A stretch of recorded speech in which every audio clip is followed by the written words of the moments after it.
Welcome to the Italian Renaissance podcast, where we discuss the culture and art of 15th and 16th century Italy. I'm your host, Lorenzo de Medici. Andiamo avanti.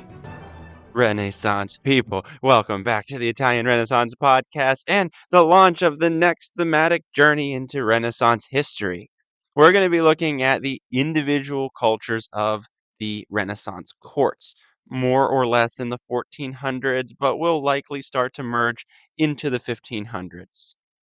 We are beginning this process in Florence in the court of Lorenzo de Medici, also known as Lorenzo the Magnificent. Lorenzo was born in 1449, and that is as the grandson of Cosimo de' Medici, the so-called first citizen of Florence. Lorenzo's father, Piero, was not entirely unremarkable, but the various Pieros of the Medici dynasty tend to either be ill-fortuned or inadequate in terms of, let's say, family goals. Lorenzo's father is known as Piero the Gouty, and Lorenzo's own son will be named Piero the Unfortunate. The result is in the expulsion of the Medici family from Florence. So Lorenzo is the last great Republican Medici. That is, his reign takes place during the Florentine Republic. When the Medici return to Florence, they will do so as dukes, and that's in 1532, and that's a story for another time. So Grandpa Cosimo dies in 1464. His son, Piero the Gouty, died in 1469, beginning Lorenzo's reign of the Medici family and bank, and therefore sort of Florence as well, at the age of only 21 years old.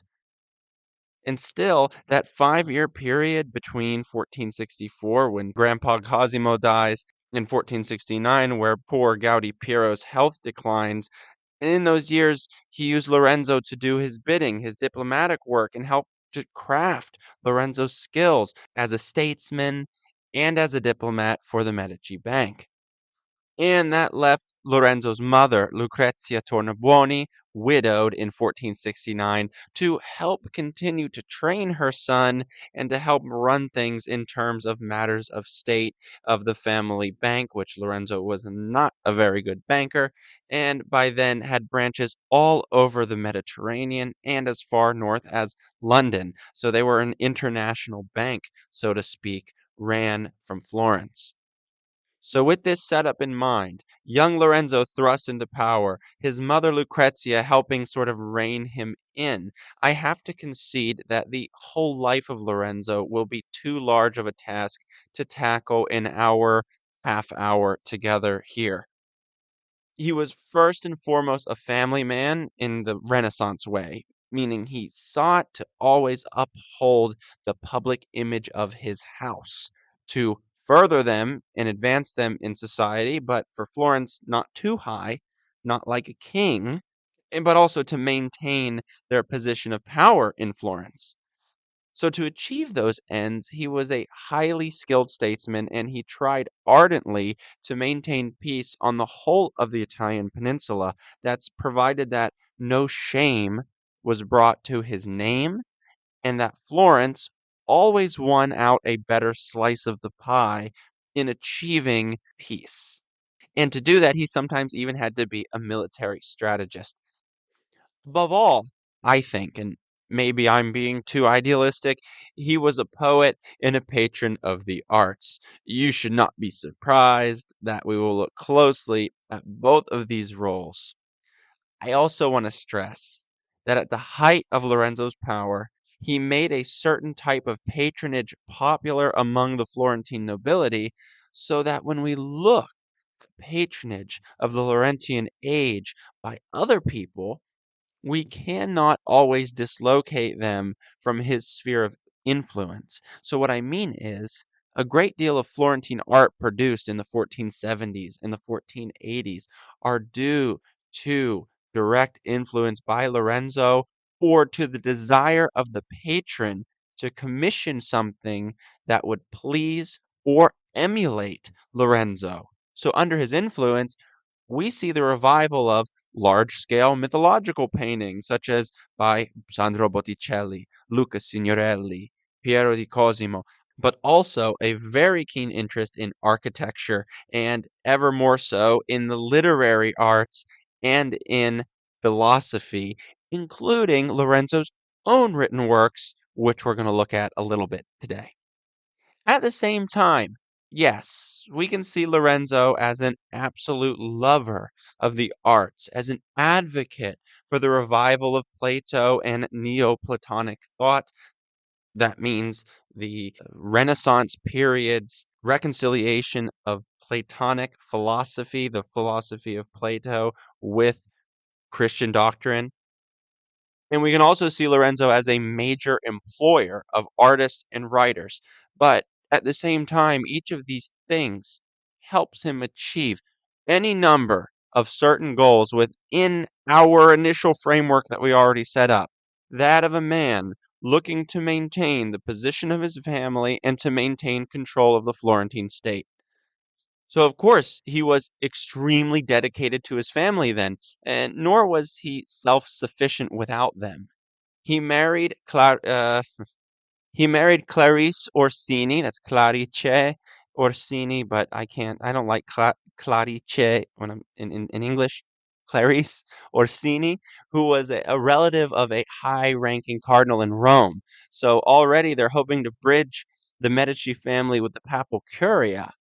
And although, yes, Clarice was chosen for Lorenzo, and actually the historic record tells us that Clarice was almost annoyingly pious, and she was vastly disinterested in the intellectual activities that Lorenzo held so dear, the Neoplatonic movement, art production, literature, philosophy.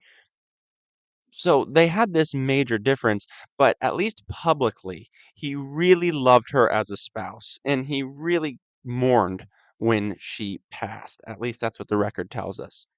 And together, they had a lot of children. So, at least in the dynastic sense of the Medici, they were very busy.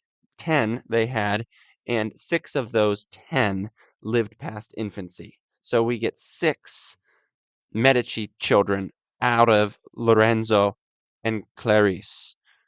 Hello, Clarice. That's how I feel like Hannibal Lecter talking about her. You know, I sit here and I write these things, and I don't think these things, but then I say them out loud, and all these thoughts pop into my head. Okay, she's not Clarice Starling. She's Clarice Orsini. Of their 6 kids, one we've already mentioned, Piero the Unfortunate. But then you have their son Giovanni. Giovanni is eventually going to become Pope Leo X. Okay, their daughter Lucrezia is going to bear the line that's actually going to become the Medici Grand Dukes in the 16th century. So their children are not small potatoes here, and their success can in part be attributed to what appears to be uh, that the Medici Palace, remember the one designed by Michelozzo and commissioned by Grandpa Cosimo, still here in Florence today and wonderful to visit. That home was the home of Lorenzo. It's where he raised his family with Clarice. It was actually a loving and nurturing environment. Stay with us. We'll be right back. Renaissance people, if you are enjoying the Italian Renaissance podcast, I have good news. We're now active on Patreon. You can show your love for the show by becoming a patron and get access to additional resources, information, and artworks. Better yet, those who join the Renaissance Master or Renaissance Patron tier will get access to at least one additional podcast episode each month. My goal is to ensure that the main podcast remains a free, accessible source for everyone. Become a patron today through the link in the show notes to support the continued production of new episodes and help build and maintain this community. The Italian Renaissance shop is now also active on Etsy, linked in the show notes. Sport our logo or choose from a growing selection of Italian art-inspired designs. Discounts are offered to select Patreon tiers as well. Your support has my immortal gratitude. Now, enjoy the show. It was for Lorenzo and his siblings too, under their mom, Lucrezia Tornabuoni, and their father, Piero de Medici. right? So Lorenzo maintains that for his children, and that's seen consistently in their correspondences. And of course, Lorenzo himself had several siblings. His favorite was his sister Bianca, who's going to marry Guglielmo dei Pazzi.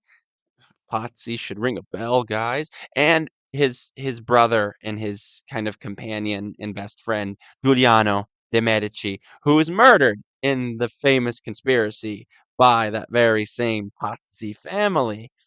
I already did a whole podcast telling the very dramatic events of the Pazzi conspiracy, but I'll summarize it here.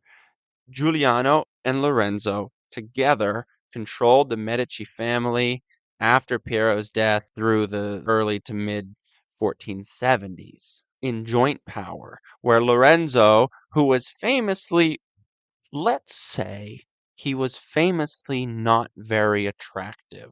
We don't want to use the you word, but he was not very attractive, and Giuliano was the dashing Renaissance prince. So the conspiracy aimed to eliminate them both. It was led by the Pazzi. It was secretly graced by Pope Sixtus, the Sixtus of the Sistine Chapel, that Pope Sixtus. The conspirators struck their attack on April 26th of 1478 in the cathedral under Brunelleschi's dome. It is that dramatic, guys. And Giuliano was stabbed to death at Mass, and Lorenzo escaped with his life. So the Pazzi were subsequently brutalized, and their whole conspiracy crumbled with most of their deaths via public execution in Florence. So beyond his anguish, Lorenzo, his rage at the murder of his brother in public by other fellow citizens of Florence, who all accounts agree, actually, Giuliano and Lorenzo had a very loving relationship. So the murder of Giuliano consolidated Lorenzo's power, as it showed not only the rebuttal, the vast public support for the Medici regime when the people of Florence rose up against the conspirators, but it also showed Medici wrath in the face of opposition, because they were all rounded up, executed, their extended families were exiled, blah, blah, blah. And yet, the most important aspect of understanding Lorenzo is that he was a man of contradiction, of conflict, and of ambiguity. That means, like I mentioned previously, every aspect we investigate is usually both a means to satisfy his needs as a statesman, be it art patronage, public spectacle, executing thine enemies, or what have you.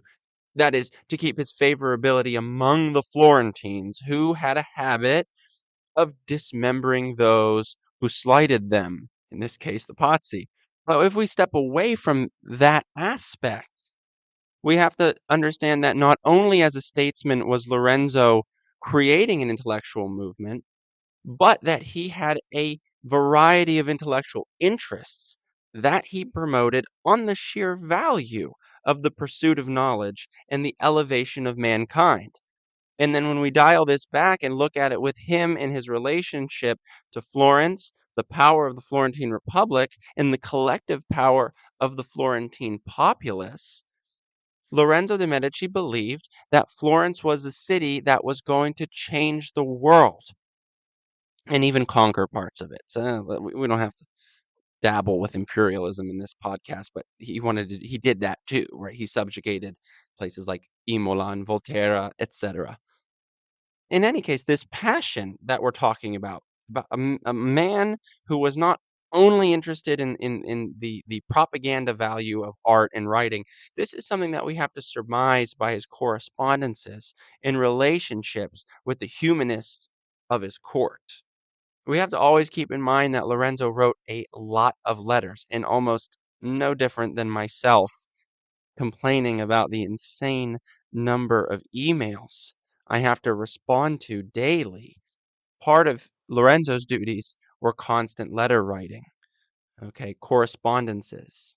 So hundreds and hundreds of his letters still exist, and not only his business records, but letters to family and friends as well. And that's how we get a tap into his psyche.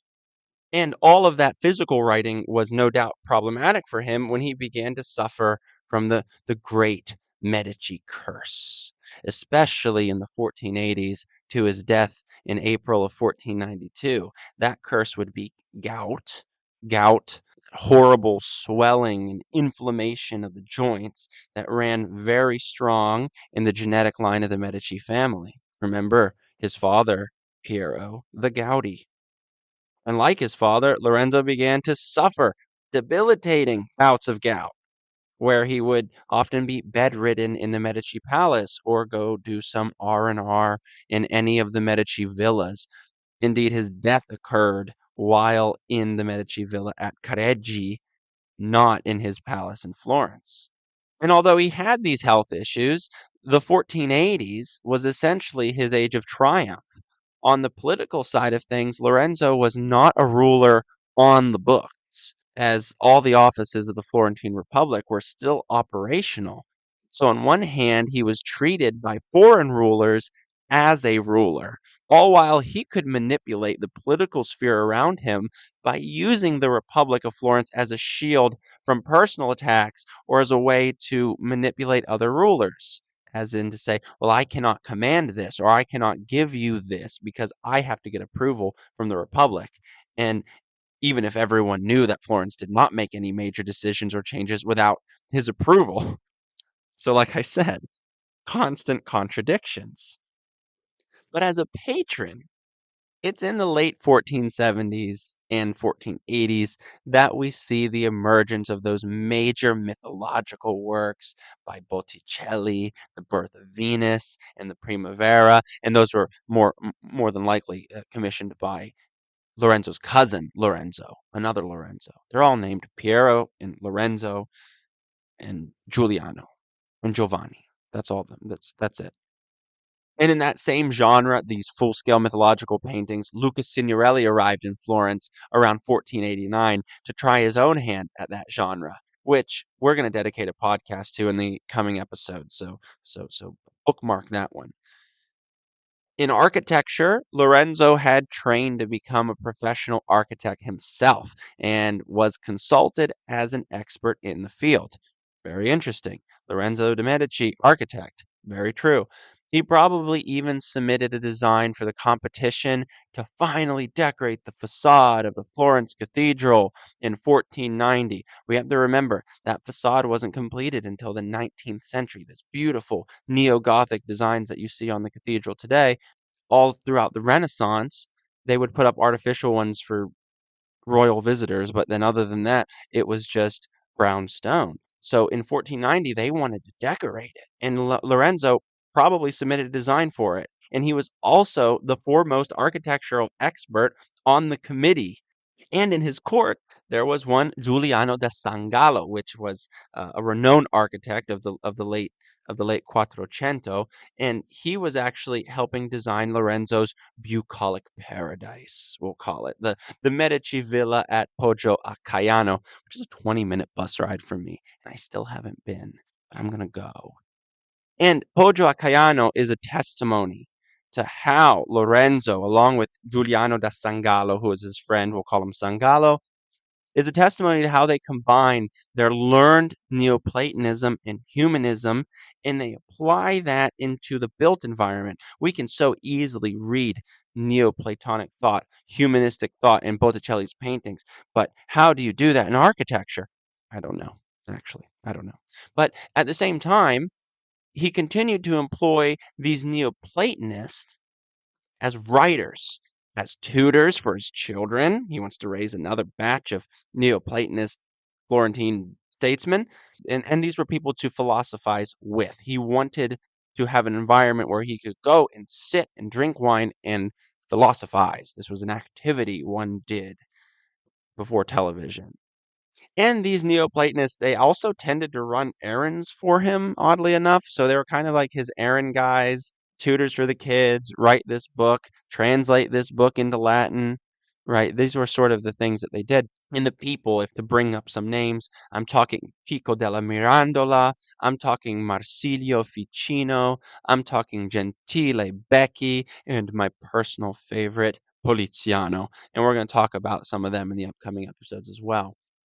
So by about 1488 is when Lorenzo had reached out to his circle of artists and requested their promising pupils to come train in his sculpture garden at San Marco, the not the Venetian one, the one that's a stone's throw away from the Medici Palace. And that's when one Domenico Ghirlandaio sent a young troublemaker in his studio named Michelangelo Buonarroti to the sculpture garden upon Lorenzo's request, who would impress Lorenzo, earn a seat at the table in the Medici Palace, and enjoy the same Neoplatonic education as Lorenzo's children, which in turn would produce the visual philosophy of Michelangelo's art for arguably the rest of his life. So young, I don't know, 14-year-old Michelangelo is at the tail end of Lorenzo's gigantic cultural revolution. That's what breeds the most well-known artist in the history of Western culture. So the big picture here is that Lorenzo himself commissioned really more books and architecture and did more city planning than he actually commissioned painting and sculpture. But a very concise biography of him that I liked a lot is written by Judith Hooks. It's a little bit older and could probably, I'm sure there's a ton of updated information now, but it addresses this issue. Like, how are we always crediting Lorenzo as this magnificent patron of Renaissance art? And then really there's like not a lot that we can say he actually commissioned. Let me read this. Quote, a balanced view of Lorenzo's role as a patron in the arts must therefore reinstate him in a primary position as a major contributor to the development of the Florentine Renaissance. He cannot sensibly be relegated to the sidelines simply because he failed to commission work in quantity from the leading painters and sculptors of his day. Indeed, such considerations are largely irrelevant in that Lorenzo's major contribution to stimulating learning and the arts in Florence was that he made both the patronage and the practice of the arts fashionable. As a creative artist himself, Lorenzo fully understood that the ideal patron did not merely provide a livelihood, but conveyed distinction and honor to his clients. For, in the symbiotic relationship, which was ideally sought for between patron and client, art, literature, and learning brought fame and glory both to the artist and the patron alike. Fame and glory to the artist and the patron alike. That's what Judith Hook is talking about here, that Lorenzo bred a culture around patronage. And ultimately, because the cultural activities of Florence filtered through Lorenzo, we constantly and justifiably see him as a pivotal figure in the development of Renaissance culture as a whole. And he contributed to it as a writer as well. And this is extremely important. As a writer in the Vulgate, the vernacular, not the Latin, which dominated the culture of the humanists a generation before him. Right? Remember, humanist thought and philosophy and writing was all about the revival of classical Latin. That's during the reign of Grandpa Cosimo. Now we're in Lorenzo's day, and we're talking about the reinvigoration of vernacular language. Not only did he write in it, he repopularized it entirely, and that includes the vernacular writings and ideas of the stile novisti. That means Dante. That's what I'm talking about when I say that. The dolce stile novo, the sweet new style of Dante's age and the end of the 1200s and into the 1300s. So writing in a language that we today call Italian language. But in the time, it was called the vernacular language, especially because Florentine was not the only vernacular language on the peninsula. But Lorenzo revived vernacular writing as a high cultural practice, and it stayed that way, let's say, ever since. In even so much so that eventually Dante's vernacular was used to standardize the Italian language. Blah, blah, blah. And this is only with some opposition today to Florentine dominance. Like I said, in each cultural move, there is a clever statesman behind it. but one who seems to legitimately enjoy directing and producing cultural goods. Lorenzo's most famous work, one of my personal favorites actually too, is his Canzone di Bacco, the Song of Bacchus, a song that was written for Carnival season, a period of parades, masquerades, public festivals. I assume many of you know what Carnival is. People in the United States might know it as Mardi Gras. Same idea, but maybe it's become something a little different. The Canzone di Bacco was likely finished around 1490, so we're still in this end of this big cultural boom. And really, what is it about? It's about merriment, it's about drinking, it's about love making, it's about all of the passions of the pagan world under Baccho, that is Bacchus, or Dionysus, the deity of wine. It is a song, but I'm not going to sing it for you like I usually like to read you these things, although there are plenty of online versions set to music. But it has a refrain, and it is an essential line in understanding the nature of this type of poetry. I'm going to give you this refrain in Italian, in the original language, let's call it Florentine vernacular, and in English. What does Lorenzo say to us in this song? He says, Chi vuole esser lieto sia, di doman non c'è certezza. What does that mean? Who wishes to be happy, be, it's a command, for tomorrow is not certain. Okay, so he sings about nymphs and satyrs and Bacchus and, getting turned on and drinking a lot of wine. And then at the end of every kind of stanza, he says, Chi vuole ser lieto sia, di doman non c'è certezza. Live merrily, drink wine, because you might die today. For doman, tomorrow, non c'è certezza. Your death could be today. We're talking about a man who watched his brother's murder, a man who has had his own enemies killed, a man raised and schooled in the thought of pagan philosophy, Plato especially, who lived every moment of his life being made to lead Florence, a choice that was made for him. And I know I sound sympathetic to a man who many have referred to as a tyrant, and maybe the centuries allow me to do that. But I know, at least in this Canzone di Bacco, what we get is the essence of a man kind of peeled away from. It's not entirely removed from what he has to do as a statesman, because you have to imagine he's paying for the wine. They're all in masquerade. They're doing a sfilata, a parade in the streets, singing these songs, and Lorenzo's in glory in these. So it is still statesman stuff. But I think it gives us, especially we know he's going to die a year later, an idea of where his mind is in terms of his overall attitudes. I forgot to mention he is actually devoutly Christian, but he's able to reconcile that with this in his brain somehow. Like I always say on this guy, contradictions. And it's in these last years that Savonarola rose to power out of San Marco. That is the San Marco that Cosimo built. That is the San Marco that the Medici put all of their money and their library into. And Savonarola is that Dominican friar who saw himself actually as a prophet, and he opposed the corruption of Florence under Lorenzo the Magnificent. On one hand, as a modern man who sees how corrupt and wicked our own world is due to vast disparity in wealth and dragon-like hoarding of riches, I kind of get Savonarola. I always get uncomfortable that I kind of get him a little bit. He's in this place with the Medici symbol all over it, San Marco, with the wealth of the Medici poured into it. And he's a Dominican friar, and he's devoted to this Christian ideology.